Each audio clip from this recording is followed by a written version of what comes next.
Une nouvelle journée est en train de démarrer aux États-Unis. La côte Est se réveille comme une partie de la ville de Minneapolis où les regards vont probablement rester braqués aujourd'hui encore. Le climat sera-t-il plus apaisé que ce week-end? Rien n'est moins sûr après la mort d'un deuxième manifestant américain sous les balles de l'ICE. Une vague d'indignation s'exprime contre la présence et les méthodes employées par la police de l'immigration. Ces agents tant redoutés désormais. Bonjour Ludivine Gilly et merci d'être avec nous. Vous êtes directrice de l'Observatoire Amérique du Nord de la Fondation Jean Jaurès, auteur notamment de la révolution conservatrice aux États-Unis, de l'avortement au droit de vote, la démocratie pervertie.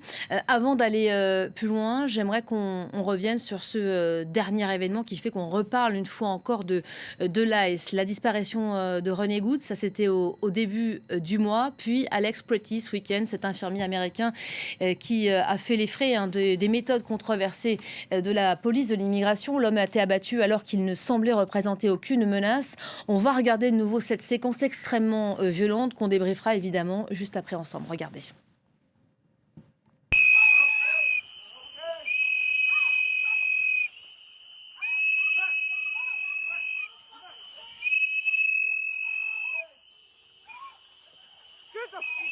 The fuck, people? The fuck is wrong with you? Honestly.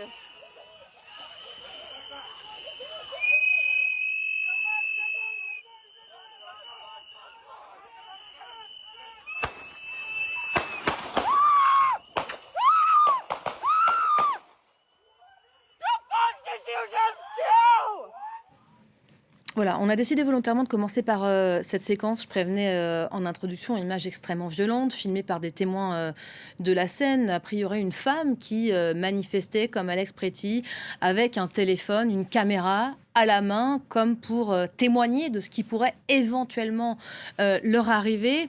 Ludivine Gilly, vous me disiez, ce n'est pas l'ICE, là, dans ce cas-ci, qui a tué cet homme, mais la police des frontières. Oui, on voit dans les opérations coup de poing qui sont menées par l'administration Trump depuis un an, ICE, qui a focalisé tous les regards, mais il y a aussi la police des frontières, qui en fait compte 2 fois plus de membres que ICE aux États-Unis, c'est à peu près 45 000 personnes. ICE, aujourd'hui, ce serait à peu près 22 000. Mais les deux sont les bras armés de la même politique. Et dans la mesure où ce sont des personnes qui, assez souvent, sont mal identifiées, sont masquées, il est assez facile de confondre les deux. En l'occurrence, René Good aurait été tué par ICE et Alex Pretty, en revanche, par CBP, Customs and Border Patrol, la police des frontières. Ce sont 2 groupes qui poursuivent les mêmes buts aujourd'hui? Oui, ce sont 2 agences qui appartiennent toutes les 2 à DHS, Homeland Security, qui est le ministère de l'Intérieur, et qui sont des modes d'application de la politique anti-immigration de l'administration Trump.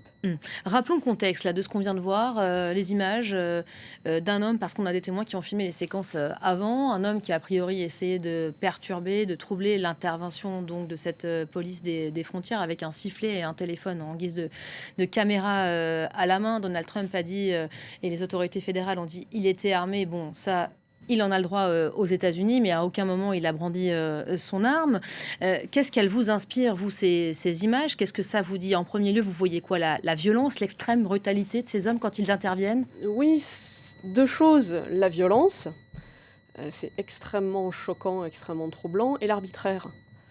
Les manifestants, face aux mesures anti-immigration de l'administration de Trump, répètent assez régulièrement, nous avons des sifflets, ils ont des armes à feu.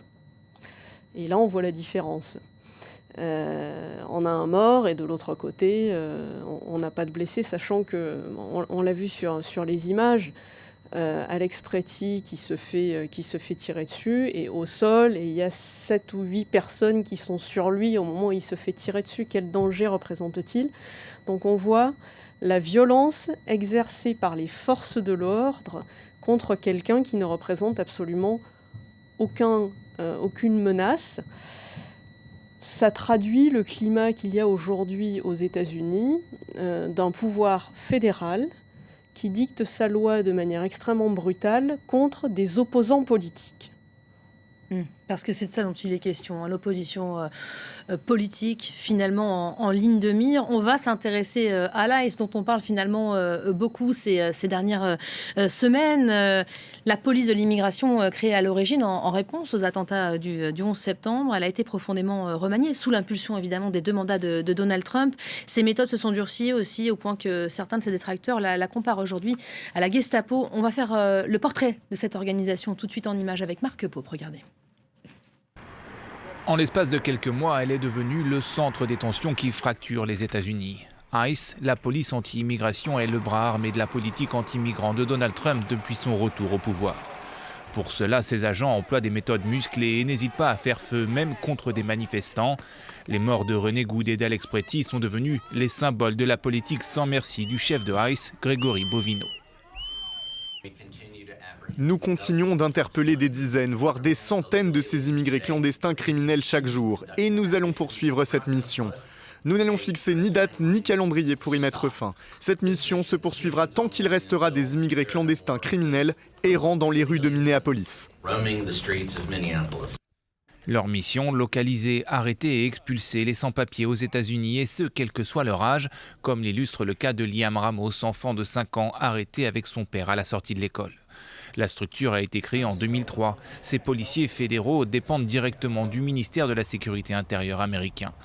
ICE, c'est plus de 20 000 agents répartis dans 400 bureaux à travers le pays. Budget 75 milliards de dollars sur les 4 prochaines années et une campagne massive de recrutement. Objectif, embaucher 10 000 nouveaux agents.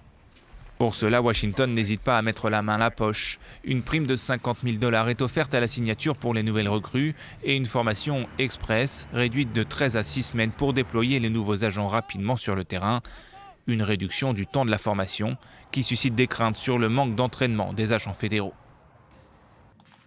Voilà, beaucoup de choses évidemment à raconter sur ces organisations et aussi sur cette intention politique qu'il faut voir en filigrane, en arrière-plan. Un mot d'abord sur les méthodes utilisées de l'ICE. Je disais, un mouvement qui a été créé de toutes pièces dans la foulée des attentats du 11 septembre. On est sur 2 organisations quand même assez distinctes. Ça a été profondément remanié avec les années. Alors, ICE n'a pas complètement été créé de toutes pièces. En fait, l'agence est créée en 2003 de la fusion de 2 autres agences, mais effectivement avec un objectif différent. Avant, c'était contrôler l'immigration et les douanes. En 2003, l'objectif, après le 11 septembre, c'est la sécurité nationale. Donc, l'angle est différent et aujourd'hui, on voit qu'on a encore une modification dans l'intention qui est derrière la mobilisation de ICE.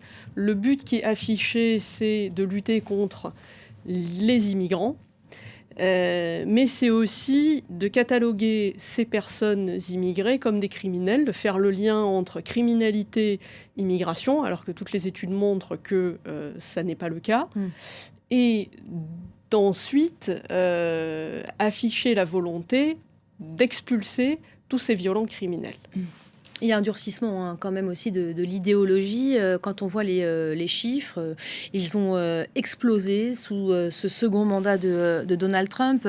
En décembre 2025, plus de 65 000 migrants ont été détenus dans le pays. 605 000 expulsions répertoriées entre janvier et décembre 2025. Alors, d'une organisation à une autre, évidemment, les chiffres varient un peu, mais on note quand même une augmentation des données de 40 ou un peu plus de 40% en général. Donc plusieurs choses sur ces chiffres, effectivement. Sur les détentions, les chiffres sont publiés de manière régulière depuis janvier de l'année dernière, comme ils étaient publiés auparavant. Un record de détention, ça c'est clair. Sur les expulsions, là c'est beaucoup plus flou. L'administration a arrêté assez rapidement de publier les chiffres.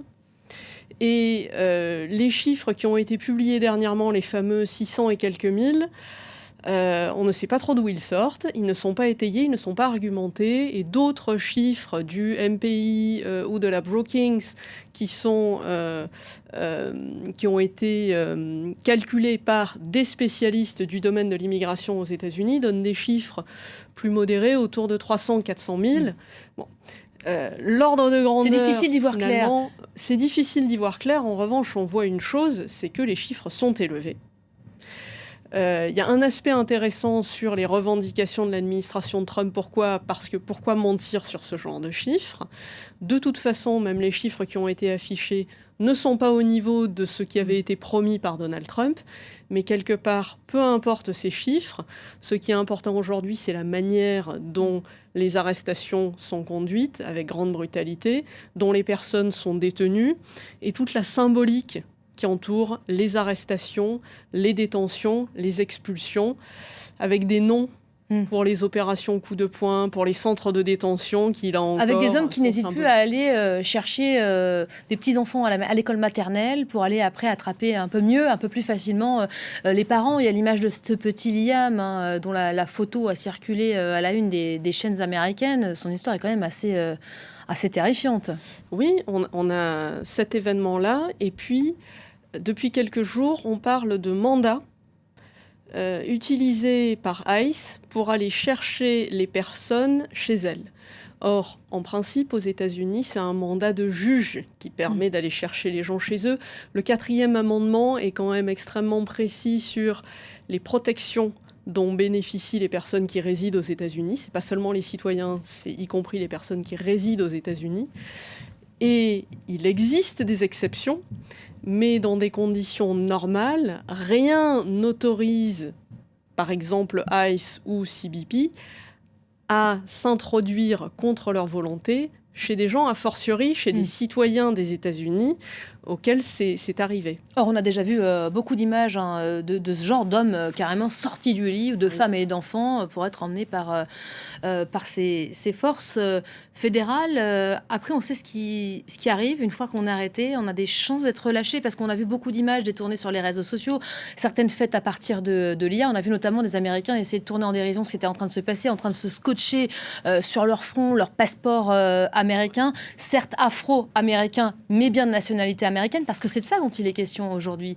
Quand on est d'origine immigrée aux États-Unis, c'est un peu la racine, la source, on se sent très vulnérable. Oui, tout à fait. Et en partie du fait de la Cour suprême, puisque au mois de septembre dernier, la Cour suprême a donné, alors pas une décision sur le fond qui va tenir nécessairement dans la durée, mais la Cour suprême a donné la possibilité de manière temporaire aux forces de l'ordre fédérales de procéder à des arrestations au faciès sur simplement l'apparence des personnes considérées, le lieu où elles se situent, le type de métier qu'elles occupent. La Cour suprême dit « vous pouvez y aller », étant entendu que si vous vous rendez compte rapidement que vous avez fait une erreur, vous rectifierez cette erreur. Le seul problème dernièrement, c'est qu'on se rend compte que des erreurs sont faites et ne sont pas nécessairement rectifiées rapidement. Il y a le cas d'une personne qui a été arrêtée, qui est originaire du Maryland, qui est née dans le Maryland, qui a passé plusieurs dizaines de jours en détention, en clamant, et a priori son avocat avait fourni de nombreux documents attestant de sa citoyenneté états-unienne. Elle a passé plusieurs dizaines de jours en prison. Elle a été relâchée sous bracelet électronique. Et ça, c'est le cas d'une citoyenne qui a le malheur d'avoir des origines mexicaines. Et on sait combien il y en a dans ce pays, terre d'immigrés. J'aimerais qu'on entende quelques réactions de citoyens de Minneapolis, parce que leur cas est peut-être encore plus criant que dans d'autres villes. Il y a cette opération d'envergure qui est donc menée par plusieurs polices fédérales, dont l'ICE, notamment la police des frontières aussi. On s'en mêle un peu les pinceaux. Il y avait une manifestation hier en soutien et en hommage évidemment à Alex Pretty, cet homme donc abattu samedi. Je vous propose d'écouter ces quelques réactions recueillies, puis on en reparle juste après. C'était un meurtre, il ne représentait aucune menace, il n'attaquait pas l'ICE, et je pense que le gouvernement ment sur ses actions afin de dissimuler le fait qu'elles sont illégales. Alex ne méritait pas cela, René non plus. Aucune des personnes assassinées par l'ICE ne le méritait. Nous sommes occupés par des meurtriers ignobles. Ils tuent des gens dans les rues, cela doit cesser. Dehors la police de l'immigration. Ils entrent dans nos restaurants, se rendent chez les gens et emmènent des personnes. Nous ne pouvons pas vivre ainsi. Nous sommes en Amérique. Nous sommes censés être libres et ils essaient de nous priver de cette liberté. Il y avait déjà eu des morts, des hommes, des femmes qui ont péri sous les balles de l'ICE. En l'occurrence, ce sont 2 citoyens américains qui ont été abattus. Ça change la donne, ça, aux États-Unis ? Oui, ça change la donne, et ce sont 2 citoyens états-uniens blancs. Ça change aussi les choses. On voit que le contexte change ces derniers temps, et le fait que ce soit 2 citoyens blancs change aussi les choses, parce que quelque part, ça met les Blancs dans la situation dans laquelle se sont retrouvés pendant de nombreuses années les citoyens états-uniens afro-américains, en particulier les hommes, pour lesquels se retrouver au mauvais endroit au mauvais moment pouvait déboucher sur une fin tragique. Aujourd'hui, finalement, si vous manifestez aux États-Unis, vous n'avez pas la certitude qu'il va vous arriver malheur. En revanche, vous avez aujourd'hui l'absence de certitude qu'il ne vous arrivera rien, y compris si vous êtes blanc. Une petite différence qui change quand même grandement les choses. C'est ce qu'avait d'ailleurs anticipé la famille d'Alex Pretty, qui avait échangé avec leur fils. Attention, pas de provocation. Et lui avait en plus pris la mesure du risque qu'il courait. Sa disparition a fait sortir de leur réserve 2 anciens présidents démocrates, Bill Clinton, Barack Obama, tous 2 qui ont appelé hier les Américains à défendre leurs valeurs. Une consigne prise au pied de la lettre par les habitants de Minneapolis qui ne décolèrent pas. On va regarder tout de suite ces images. Reportage de Diane Schlinger pour voir un peu cette colère qui est en train de monter là-bas. Regardez. À l'annonce de la mort d'Alex Pretty, la tension monte immédiatement d'un cran hier à Minneapolis. De toute la ville, des centaines d'habitants affluent pour protester, avec des slogans rageurs. « Ah, ils s'enfoirés !» qui résonnent de plus en plus fort. Très vite, la situation dégénère. Tirs de gaz lacrymogène et manifestants qui suffoquent de colère. Je suis énervé. J'ai 70 ans et je suis sacrément énervé. Et 24 heures plus tard, la colère ne faiblit pas. En 15 jours, c'est le 2e Américain abattu par la police de l'immigration dans un même quartier. Alors ce matin, là où Alex Pretty a été tué, les larmes sont empreintes d'amertume et de fureur.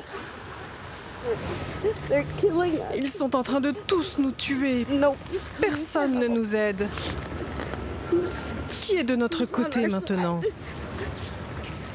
Mais cela ne fait que renforcer leur détermination à agir, à se battre, quoi qu'il en coûte.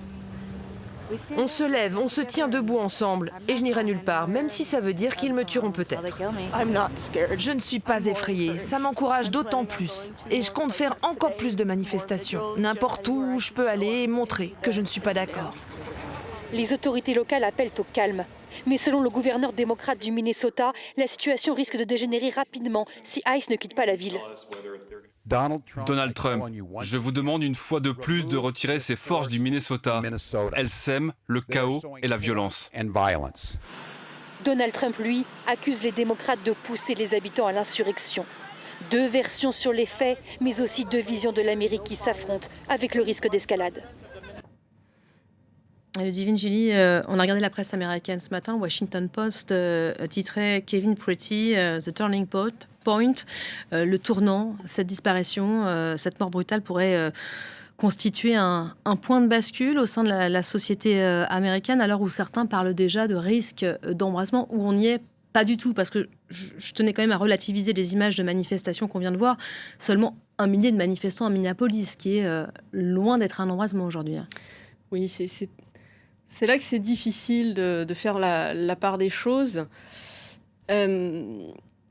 Au niveau de l'opinion aux États-Unis, depuis le retour au pouvoir de Donald Trump, il est clair qu'il est arrivé au pouvoir, il a très vite fait basculer une majorité de la population contre lui. Et sur toutes les mesures qu'il mène, il est sous l'eau, comme on dit, c'est-à-dire que la majorité de la population est opposée à ce qu'il met en œuvre. Mais ça ne veut pas dire qu'il ne bénéficie pas d'un soutien extrêmement fort au sein de sa base d'une part, et que d'autre part, les gens qui se disent opposés à lui sont remontés comme des pendules. Les démocrates le sont. On a quand même eu 7 millions de personnes dans les rues le 18 octobre lors de la dernière grande journée de manifestation. Donc ça traduit une mobilisation de ses opposants. Mais il est important de souligner que les républicains sont derrière lui. Je lisais ce chiffre, je ne sais pas ce qu'il vaut. 84% des électeurs républicains continuent de soutenir l'ICE selon une enquête de l'Institut de sondage Quinnipiac. 84%, c'est énorme. C'est les sondages qu'on voit, je les suis avec attention, notamment ceux qui donnent la position des républicains sur toute une série de sujets. Et on voit que Donald Trump a perdu la confiance d'une partie des républicains, mais une partie seulement sur les questions économiques. Et on reste à peu près 70% de taux de soutien, y compris sur l'inflation. Et c'est son plus faible score. Sur les questions migratoires, les républicains sont 100% quasiment. Bon, c'est entre 85 et 90% derrière. Et en même temps, ça paraît logique. Il avait promis ça dans son programme. Il ne fait qu'appliquer ce qu'il avait dit, Donald Trump. Alors, il avait promis d'expulser les violents criminels.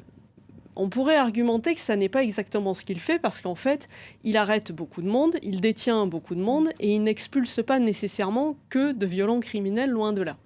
En revanche, le discours qu'il tient est tout à fait cohérent avec le discours qu'il tenait l'année dernière et il continue de dire que ce qu'il fait, c'est arrêter de violents criminels et que ce qu'il fait, c'est d'expulser de violents criminels, même si ce n'est pas le cas. Ce qu'il faut regarder peut-être aussi, ce sont ces réactions au sein de ces soutiens qui commencent à s'interroger. Je lisais notamment Joe Rogan, qui est un célèbre podcasteur partisan revendiqué de Donald Trump et qui est suivi par des millions d'Américains.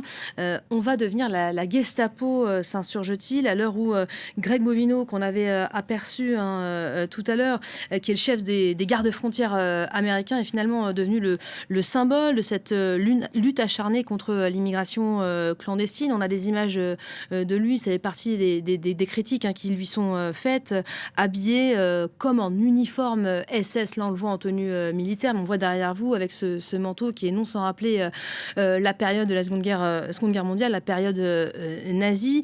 On est sur une possible dérive autoritaire, là, aujourd'hui. C'est la question qui est lancée, finalement. On est clairement, aujourd'hui, dans une dérive autoritaire. Quand on regarde les méthodes arbitraires qui sont utilisées par ICE en particulier, quand on regarde dans d'autres domaines également, les suppressions arbitraires de fonds fédéraux aux États démocrates, les procédures judiciaires qui sont lancées par un ministère de la Justice supposé être indépendant du président contre les opposants au président. Lisa Cook, une des gouverneurs de la Banque fédérale, Jérôme Powell, mais aussi Adam Schiff, sénateur démocrate, Letitia James, procureur de l'État de New York. Donc, sur de nombreux aspects, on est clairement aujourd'hui dans une dérive autoritaire aux États-Unis. Après la mort de René Good, il y a justement 6 procureurs qui ont posé leur démission en raison d'ingérence politique. C'est ce qu'ils ont dit. Ils ont exprimé leur désaccord avec les instructions qui leur avaient été données par les autorités fédérales, qui les auraient incités à privilégier la thèse de la légitime défense. C'est évidemment l'argument qui est mis en avant après chaque bavure, on va dire comme ça. La justice, elle est forcément biaisée, là, dans le contexte qu'on vient de rappeler ? Alors, elle n'est pas forcément biaisée, mais aujourd'hui, on constate qu'elle l'est extrêmement souvent et qu'elle est instrumentalisée. En l'occurrence, après le meurtre de René Good, le FBI avait ouvert une enquête. Alors, le FBI, aux États-Unis, c'est une agence, mais elle dépend du ministère de la Justice. L'enquête ouverte par le FBI a été clôturée. Et parallèlement, le ministère de la Justice a mandaté une enquête contre l'épouse de René Good.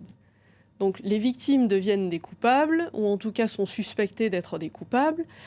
Si cela n'est pas une instrumentalisation de la justice, je ne sais pas ce que c'est. Ça dissuade d'aller plus loin, ça, ce genre de manœuvre, finalement ? C'est l'intention, en tout cas, manifestement. Les méthodes violentes sur le plan physique, violentes sur le plan symbolique, visent à terroriser et à intimider. Ça, c'est clair. Est-ce que la réponse pourrait venir finalement des politiques, des parlementaires et des sénateurs démocrates qui menacent de bloquer le budget, ce même budget qui est censé financer cette police de l'immigration ? tout seuls, les démocrates n'ont pas le pouvoir de bloquer le budget, puisqu'ils sont en minorité. Ils ont 47 sièges, les républicains en ont 53.